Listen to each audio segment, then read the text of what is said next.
Bom dia, pessoal. Hoje, então, nós vamos continuar o capítulo 7, tá bom? Deixa eu compartilhar aqui com vocês.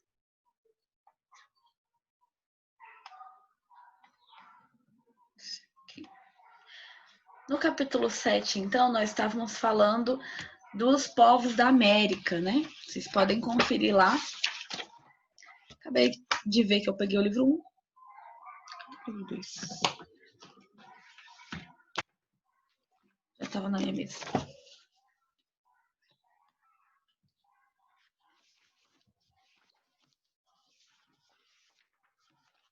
E a gente falou de alguns povos, eles vão ser importantes, porque quando a gente estudar os espanhóis na América, são esses povos que vão entrar em contato direto com esses aqui, né?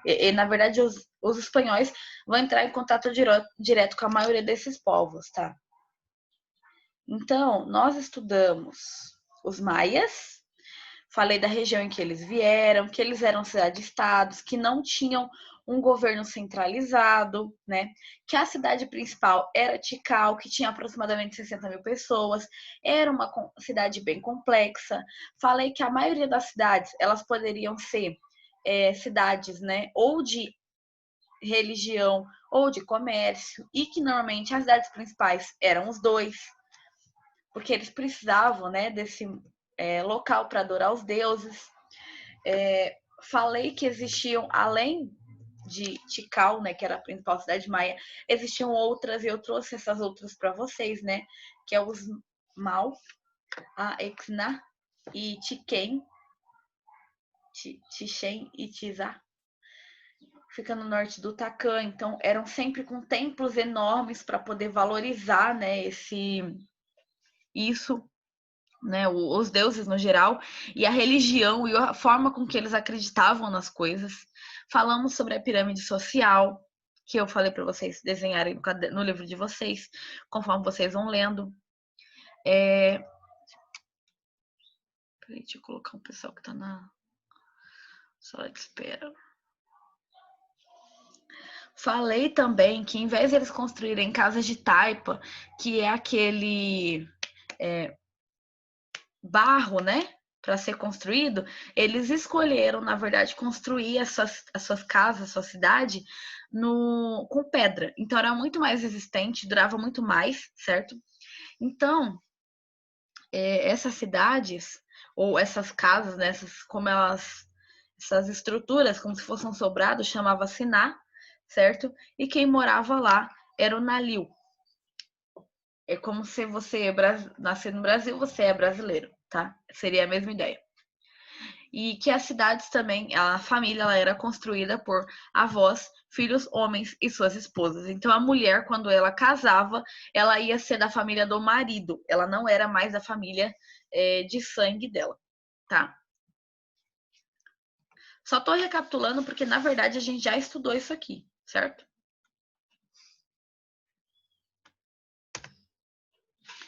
Que eles produziam feijão, abóbora, pimenta. Lembra que essas são as regiões, né, próximas ali, América do Norte. Até hoje o México usa muita pimenta, né? Ele é bem conhecido pela sua culinária apimentada. Cacau, com aquela bebida quente que a gente gosta muito, tomar de manhã, à noite, antes de dormir. Chocolate maravilhoso, só que não tinha açúcar, né? Então ela era um pouco mais seca, assim. Eles já produziam joias, tecidos, plumas. A religião era politeísta, né? Como a maioria dessas primeiras comunidades. Os deuses, eles acreditavam em deuses da natureza, que tinha representações de homens, mulheres, misturados também com animais. E às vezes não era muito definido se era um homem ou se era uma mulher, tinham características dos dois, né? E que esses deuses mantinham o mundo. Se a gente desagradasse os deuses de alguma forma, esse mundo seria destruído pelos deuses. Para que os deuses não destruíssem o mundo, eles criavam vários templos, né, para homenagear os deuses. Criavam altares, e a arquitetura deles foi fortemente influenciada pela religião. Por quê?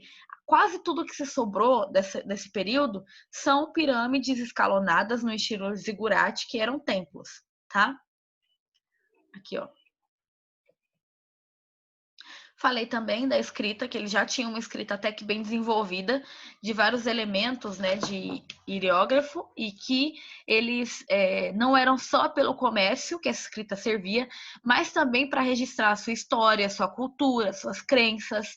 Então, eles já tinham essa ideia de que as próximas gerações tivessem a oportunidade de conhecer, né, a sua identidade, a sua história.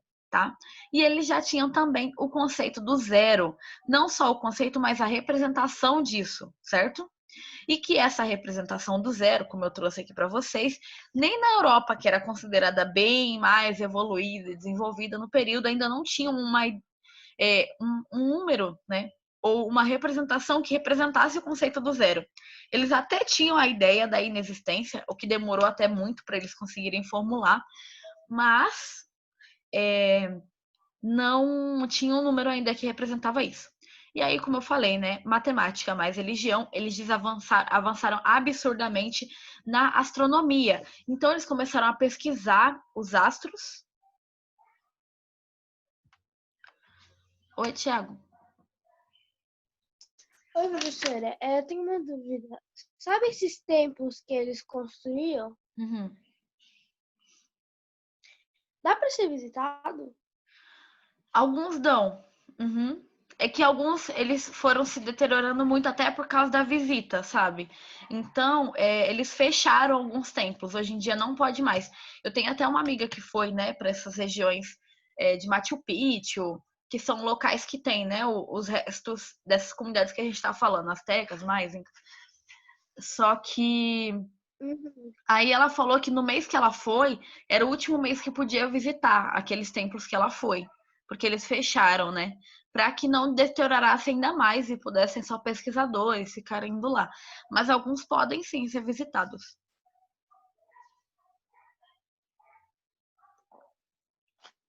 Tem. Tá.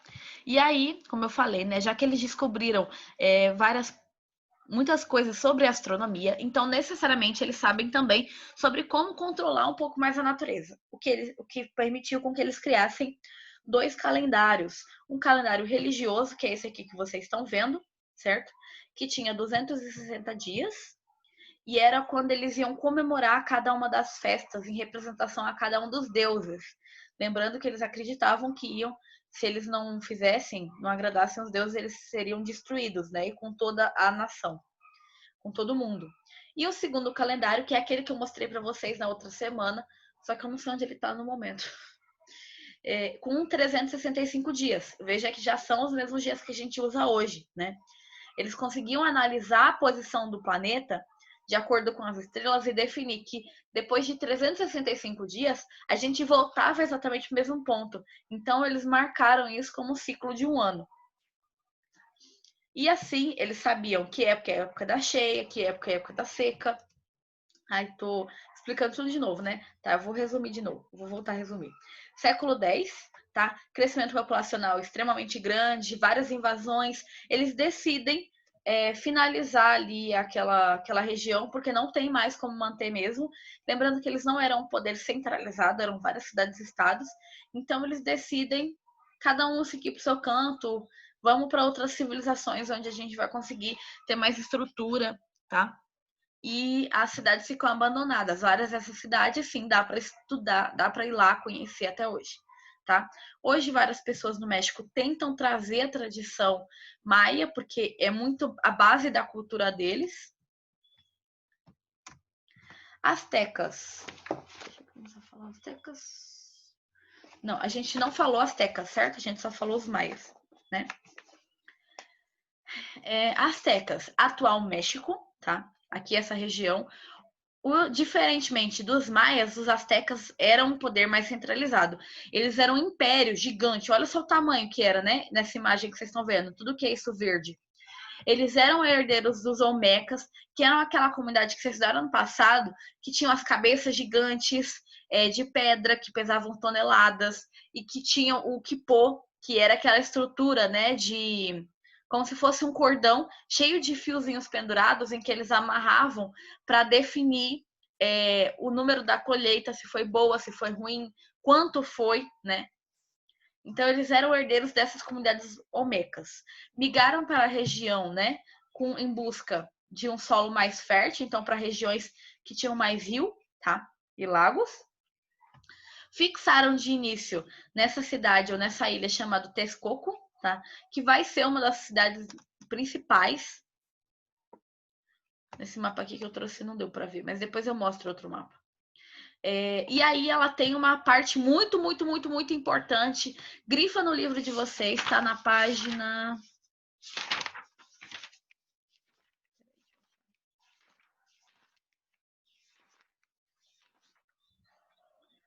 Aztecas, tá na página 28. As chinampas. As chinampas, elas são um núcleo, né? Desculpa, elas são ilhas artificiais, tá? Já vou explicar.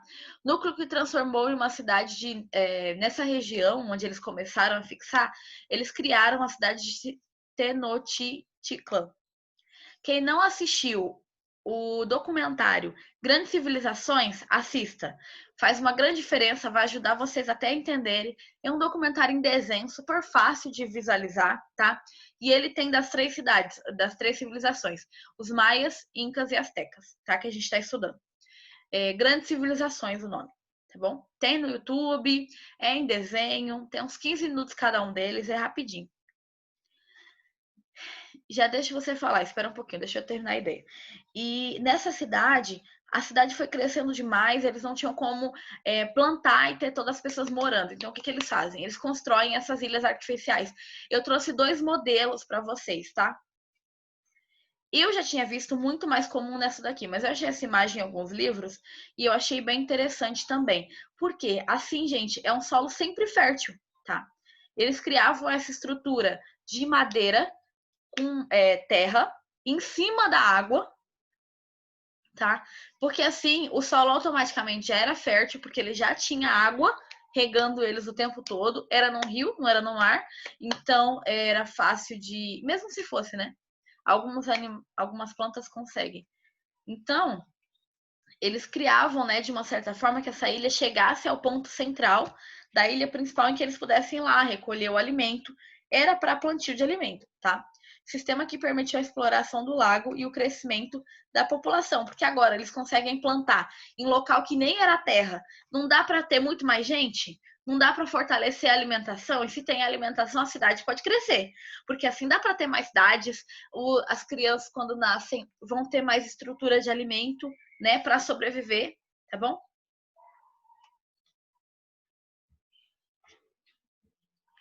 Fala, Thiago. Ô, Prof, eu vi uma reportagem que eles falavam sobre esses países, essas comunidades, principalmente no TLC. Aí uma vez eles entraram dentro da sociedade deles, eles encontraram ouro, tipo, várias coisas escondidas com armadilhas. Eu acho legal. Uma vez assisti também no Discovery, não, era no National Geographic Kids, alguma coisa assim.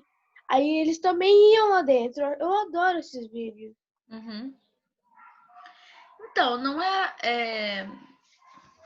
hoje é muito difícil encontrar ouro ainda dessas comunidades, apesar que muitas delas, elas eram absurdamente ricas e tinham muita estrutura, elas tinham muito ouro, mas no próximo capítulo a gente vai estudar o quanto os espanhóis, quando chegaram, roubaram ou levaram embora o ouro dessas comunidades, tá? Quase todos os deuses eram criados dentro dos templos em ouro puro, tá? E aí que os europeus vão derreter esse ouro para poder levar para a Europa. Isso de armadilha existiu algumas vezes também, sim, mas não era muito comum quanto às vezes parece, sabe? Porque, pelo menos as pesquisas que eu tenho feito, parece que tudo eles guardavam com armadilha, né? Mas não, foram terrivelmente saqueados. Até no Egito, que era uma comunidade que tem muito mais, né? armadilhas para se chegar, até porque eram os templos. Tem locais que até hoje a gente não consegue chegar. Como pessoa, eu já vi algumas pessoas colocando robôs, né, nesses caminhos e de fato não tem armadilha, só é difícil de entrar mesmo. Mas assim, não é que nunca teve, pode não tá mais funcionando, né, porque são 500 Para anos. você que o ouro deles pode ser mais caro do que o ouro normal, por causa que era deles, mas se eles pegaram um ouro tipo normal, que tipo, eles encontraram na Terra, mas se eles encontrarem um ouro deles, qual vai ser mais caro ou vai ser do mesmo valor? Ah, vai ser o mesmo valor, porque vai derreter, a não ser que, por exemplo, digamos que existe um ouro maia que está com a representação da sua comunidade. Aí vai ter um outro valor que é não só o valor do ouro, mas o valor histórico disso. Entende? Então aí talvez Ah, acrescente tá. um pouco. Porque os maias, incas, astecas são comunidades importantes para as Américas, né? São grandes civilizações que nós tivemos. Uhum. Então,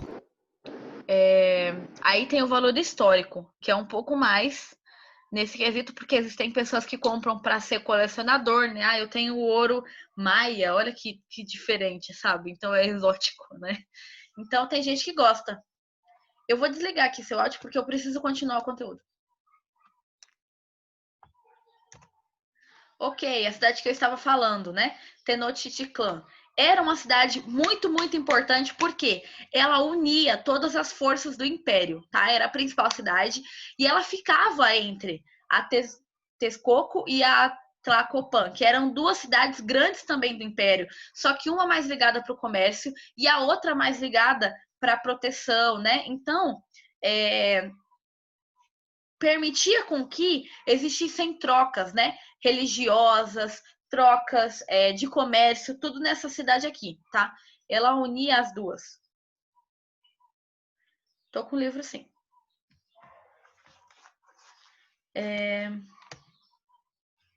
Ai, coloquei em cima a imagem. Gente, para facilitar aquele terreno todo que eu falei para vocês, o que o imperador fez? Ele dividiu em um sistema de províncias, tá bom? Esse sistema de províncias do reino, ele dividiu em 38 províncias, tá? Sendo que essas regiões aqui coloridas são as principais, que pagavam tributos a ele. Então, assim, não era que necessariamente eles tinham que falar uma só língua, uma só cultura, mas eles tinham que garantir com que fosse, de alguma forma, representasse que aquele era um povo, né, asteca. Então, eles vão pagar tributo para a região do Império, para a principal, que era a cidade Tenochtitlan, tá? Eles prestavam homenagem e respeito à divindade. Lembrando que nessa comunidade aqui, a divindade principal é o deus da guerra. Eu não vou saber falar o nome dele, eu já mostro para vocês. Mas esse deus da guerra, porque eles vão ser uma nação muito expansionista. Eles vão querer, né, cada vez mais ter mais territórios. Então, todas as comunidades têm que adorar o deus da guerra. Mesmo que adorem outras também. Lembra, eles são politeístas, né? Mas eles tinham autonomia política, tá? Escolhiam seu governante, a dinastia que ia seguir. Então, não tinha problema eles terem sua liberdade. Então, eu conquistei lá, eu sou, né, asteca, e eu conquistei a cidade do Felipe, tá? E aí, nessa comunidade, então a gente decidiu que você ia continuar sendo governante, só não pagar tributo, senão a gente entra em guerra, tá? Então, eles iam fazendo acordos para manter a paz também no Império. A sociedade asteca, ela era definida pelo imperador, tá? Que é o Tlacoani. Essa daqui foi a única imagem mais parecida com como eles eram antes que eu encontrei, tá bom? Então, para vocês terem uma ideia, esse daqui, né, seria o imperador. Para ajudar o imperador, eles tinham os Tecuatli, que eram chefes militares, chefes do governo, chefes religiosos. Eles eram uma aristocracia, tá? da região. Então, eles eram um pequeno grupo de chefias, né, nessas comunidades, e eles viviam nas províncias para garantir que o imperador estava ganhando seus impostos, que as pessoas estavam fazendo, né, o que o império mandava. Por exemplo, adorando os deuses. Lembra, ele também é chefe religioso, uma espécie de um sacerdote, tá? Nós temos o Pocateca, que são os negociantes. Aqui nessa imagem eles dividiram, né, como sacerdote. Aqui existiam sacerdotes num nível um pouco mais baixo, né, do que o chefe mesmo. Então, esse daqui seriam as pessoas que faziam realmente toda aquela práticas religiosas, né, dos templos e nos zigurates, tá? Aí nós temos os comerciantes, que são as pessoas da região, né, que de fato levavam o comércio de uma cidade para outra. Ou negociantes, né? Nós temos os plebeus, que é a população no geral, que é o guerreiro, que é as pessoas que trabalhavam em algum comércio. Não era o comerciante de fato, mas as pessoas que fabricavam os itens, tá? Digamos então que a Amanda é a dona de um comércio de joias, tá, Amanda? Você vende joias, você até fabrica joias, mas você não é a única, porque você vende para muita gente. Então, a Esther fabrica joias. Então, você compra joias da Esther para poder vender também na sua loja, tá? Ou no seu comércio. Então, ela daqui, ó, mais uma ainda está na categoria de plebeu. E aí nós temos o servo, que seria o camponês. A maioria da população, né, que vivia em regime de servidão, então eles produziam, eram os camponeses que produziam alimentação para toda essa nação, tá? Religião. Influência de várias culturas, tá bom?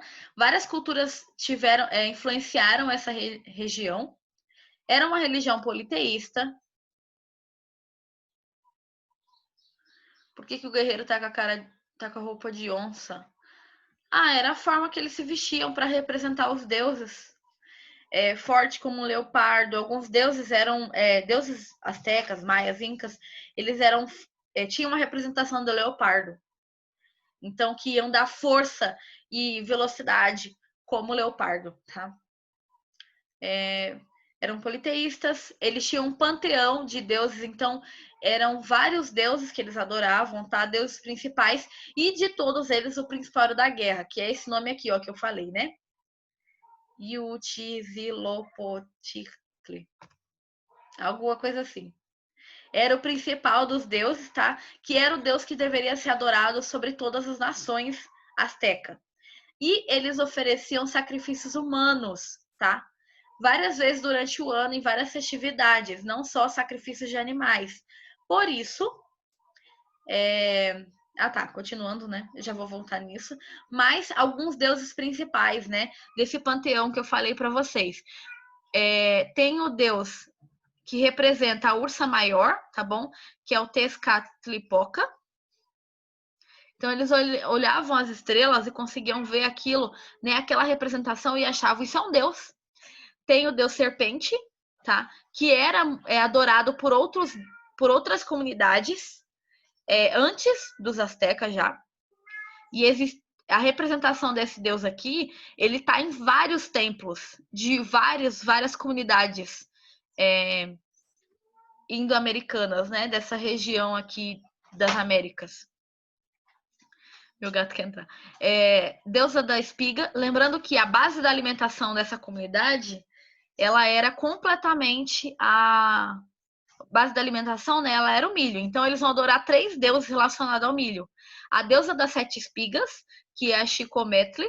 A deusa da espiga tenra, a Xilonen, que ou a espiga tenra, ela é aquela espiga que ainda tá meio mole, sabe? Que quando você pega nela, ela tá meio verde ainda, bem molinha. Então ela é boa para fazer algumas coisas. Eles não comiam só o milho cozido, né? Assava, fazia bolo, fazia pão, fazia mingau. Então, alguns tipos de milho precisa ser de uma certa forma para fazer essa alimentação, né? E aí o deus do milho mesmo, que é o Centrote, tá? Nas festividades, eles pintavam seus corpos com várias representações que a gente considera tribal hoje, né? Aqui algumas astecas, que outra. Na cidade, eles ornamentavam com pedras preciosas, colocavam tecidos de animais pendurados, ou peles de animais, né, vários tecidos, porque precisava ser forte a representação dessas imagens, né, para que os deuses se agradassem da festividade que eles estavam fazendo, tá? E eles acreditavam no quinto sol, em que, lembra que eu falei que os maias já acreditavam na destruição do mundo se a gente desagradasse os deuses? Se as pessoas desagradassem os deuses? Os astecas vão ir além disso, tá? Eles acreditavam que eles vão pegar muito disso, né? Eles vão trazer esse pensamento maia para a comunidade deles, e eles vão acreditar que a Terra já foi destruída 4 vezes. Tá? E que nós já estamos no quinto sol. Então, o nosso sistema todo já tinha sido destruído porque os outros homens que viviam na Terra já tinham desagradado os deuses e eles tinham destruído esses 4 e que a gente já estava no quinto e que se a gente não agradasse, como punição, os deuses destruiriam o nosso planeta, o nosso sol de novo. Tá? Então, deveriam agradar.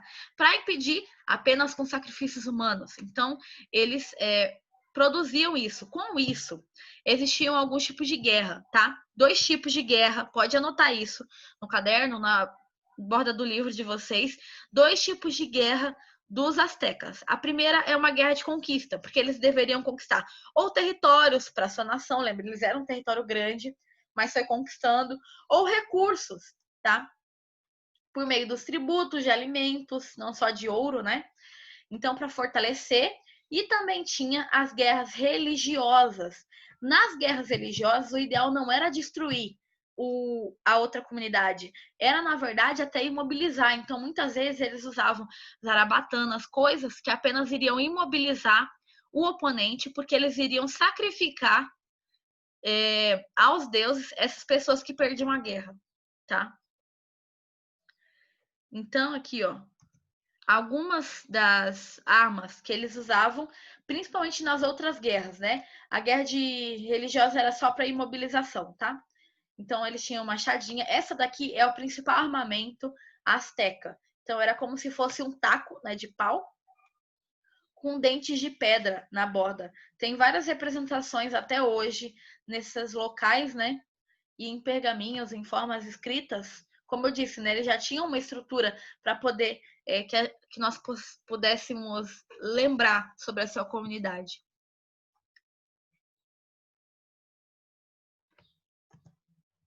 A alimentação, sociedade em torno do milho. Não é à toa que eles tinham 3 deuses ligados ao milho, né? Então, quer lembrar o que qualquer um desses povos tem? A alimentação é sempre milho. Aí varia, né? Se tem feijão ou não, se tem pimenta ou não, lembra? Isso aqui é uma região que hoje é o México. Tem pimenta, tem cacau, tem abóbora, tem tomate. São coisas que quase sempre tem. O consumo de carne já acontecia, mas era mais carne de cachorro e lhama, tá? E não era todo mundo que comia. Era muito mais as comunidades mais ricas e em festividades religiosas, tá bom? Incas. Alguém ficou com alguma dúvida sobre astecas e maias? Se ficou, coloca aí no chat que eu já respondo. Gente, os Incas, eles são então a terceira comunidade, né, que nós estamos estudando. Essa região aqui, olha, que é o atual Chile, tá vendo? Machu Picchu, né, como eu falei que minha amiga visitou, Cusco. Sonho da minha vida é ir conhecer esses locais, porque realmente é a história, né, da nossa nação americana, porque a gente tem mania de querer conhecer só a Europa, né? E sendo que a gente tem uma história muito rica aqui também. Então, todos esses são comunidades indígenas, tá, gente? Que a gente considera como indígena, na verdade, né? Porque eles não tinham esse termo antes dos europeus chegarem aqui. Eles eram apenas comunidades, né? Cada uma delas com as suas civilizações diferentes, culturas diferentes, língua diferente, religião diferente, tá? Então, quando a gente estuda qualquer um desses, devem ser considerados hoje, pelo menos pelo termo que a gente usa, como comunidades indígenas também. Então, a sociedade inca desenvolveu-se nas encostas das cordilheiras dos Andes, tá? Essa região que hoje é o Chile. Então, é próximo aqui, a Cordilheira dos Andes fica nessa região. Então, eles já tiveram dificuldade de, por exemplo, trocar conhecimentos com essas civilizações aqui, porque existe uma cordilheira que é difícil de passar, que é frio, tá? Então, tanto que tem muita neve, né, nessa região aqui. Apesar de ser se você pensar, a gente tá aqui, ó, e aqui tem neve, sabe? Então seria pertinho, mas é por causa da altura, né? As regiões férteis que eles encontraram para construir, né, a civilização foi Gente, coloca no chat o nome de vocês, por favor. Terras férteis. Foi perto do rio Iatanai, tá? E o Tulumaia, que fica na região de Cusco, tanto que a cidade hoje ela é forte ainda, né? Essa região, sempre essas primeiras civilizações vão se estruturar bem perto de rios, tá? E o império, antes do Império Inca crescer, existiu um império chamado Shimu, tá? Esse império, ele se desenvolve primeiro, ele já tinha algumas características, né? Que o Império Inca vai pegar, e essa região do Império Inca, ela era dominada pelos Shimus, depois os Shimus vão ficar menor e o Inca vai crescer, tá? Desenvolveram técnicas de construção de canais e aquedutos que transformavam regiões áridas em cultiváveis. Então, eles mudavam, né, ali por meio dos canais o local onde dava para plantar, tá bom? Mudavam o curso do rio, né? O que eles plantavam? Milho, de novo, abóbora, de novo, e algodão, tá bom? O algodão nem sempre o branco, era algodão colorido, então eles vão se especializar bastante em tecidos, tá bom? Que eles vão conseguir desenvolver. A cidade de Chimus tinha uma média de 80 mil habitantes, tá bom? E aí nós temos Cusco. Essa palavra em quechua, né, que é a língua original deles, significa umbigo do mundo. Então eles acreditavam que era ali que tinha surgido todas as pessoas do planeta, tá? O Império ocupava... Nossa, colocando a imagem na frente das palavras, tá? O Império de Cusco, né, o Império Inca, ele tinha aproximadamente 1 milhão de quilômetros, então ele era um local enorme, muito, muito, muito grande, tá? Gente, lembrando que a gente está a partir da página 33, tá bom? Com aproximadamente 10 milhões de pessoas. Era um império gigante também, porque pegava uma grande extensão de terra, né? Se a gente pensar bem, é quase todo o continente americano, mesmo que seja aqui na borda, o continente sul-americano, né? Quem era o imperador? O imperador aqui é o Sapa Inca, que significa único Inca. Eu trouxe aqui a imagem do Atahualpa, a gente vai estudar sobre ele nos próximos capítulos. Ele foi o último Inca, tá? Ou pelo menos o último imperador Inca que governou. Mas era um poder centralizado, diferente de outras comunidades como os maias, né, que não tinham poder centralizado, eram cidades-estados. Aqui não. Aqui o poder era centralizado na mão dele. Não era à toa que tinha esse nome, né, Sapa Inca, único Inca. Poder todo dominado, centralizado nas mãos dele, tá bom? A hierarquia social era uma hierarquia forte, sem mudança social, tá bom? E já tinha uma aristocracia que não mudava também. Faça uma de vocês. Eu às vezes procuro uma imagem, mas eu não gosto muito. Pega do livro e faz a de vocês. Tem na página 34, tá bom? No livro de vocês. Isso, página 34. Tem a estrutura. É que é muitos, né? Você não precisa de todos. Tem alguns que são principais. Você pode dar uma focada ali. Sempre principais nessas comunidades. Quem tá liderando tudo, tá? Os sacerdotes, pessoas que são administradores das comunidades menores, tá? Porque é um território muito grande, comércio e quem tá na base da comunidade, tá? E nas comunidades, elas chamavam Ailu, tá? São pequenas comunidades, cada Ailu tinha o seu curaca, que é o chefe, como eu falei, né? Quem são os chefes das comunidades menores? Sempre um chefe em Ailu era um curaca. Isso aqui tem cara de atividade para prova, né? Então, presta atenção, viu? Dividida a terra, né, entre os membros, era ele que dividia o que cada comunidade, o que cada pessoa da vila ali ia ter como, esse tem mais, esse tem menos, tá? De terras. Eu tô muda pra todo mundo? Eu tô muda? Vocês estão me ouvindo? Não estão ouvindo?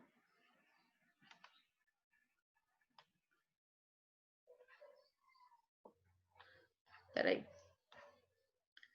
Davi, Isabela, Tiago, Gabriele, Amanda, Rafaela, Maria Vitória, Luiz Felipe, Esther, Elias, Neto, Radassa. Mais alguém não colocou o nome no chat? Sabe o museu do Parque dos Índios daqui? Então, tem um monte parte que fala de Zinca, mas sério? Eu já fui lá, mas eu não lembro disso, mas eu vou lá de novo assim que abrir, né? Por sinal, gente, o Thiago tá aqui falando sobre o museu. Eu não sei se vocês viram no Facebook, eles estão fazendo o Museu da Cultura Dom Bosco, né? Que tem várias partes indígenas muito interessantes lá. Eles estão fazendo visita online, em que eles apresentam para vocês tudo de casa, várias partes da comunidade. Foi meu professor de faculdade que está fazendo isso. Assistam lá, os vídeos têm 4 minutos, é bem legal e ajuda vocês a conhecer um pouco mais também dos nossos indígenas, tá? Nossos, assim, da nossa região, por isso que eu tô falando nosso, tá? Não é que eu sou dona de índio nenhum, não é isso. Pro, ficou mudo pra mim. Tô ouvindo sim, eu ouço, tô ouvindo. Thaís, Felipe. Ah, foi uma exposição, que legal. Nossa, se eu tivesse visto.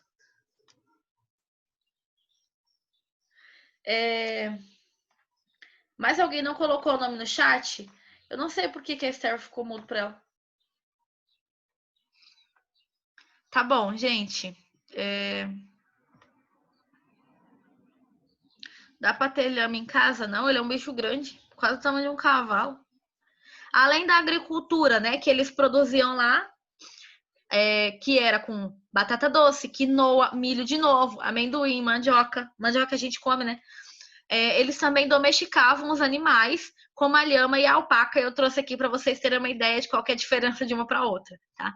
Muito deles porque eles precisavam do couro para fazer roupa e eles comiam a carne às vezes, não era muito frequente. Mas, gente, menos de um minuto. Se alguém não colocou, também tô com saudade, pessoal.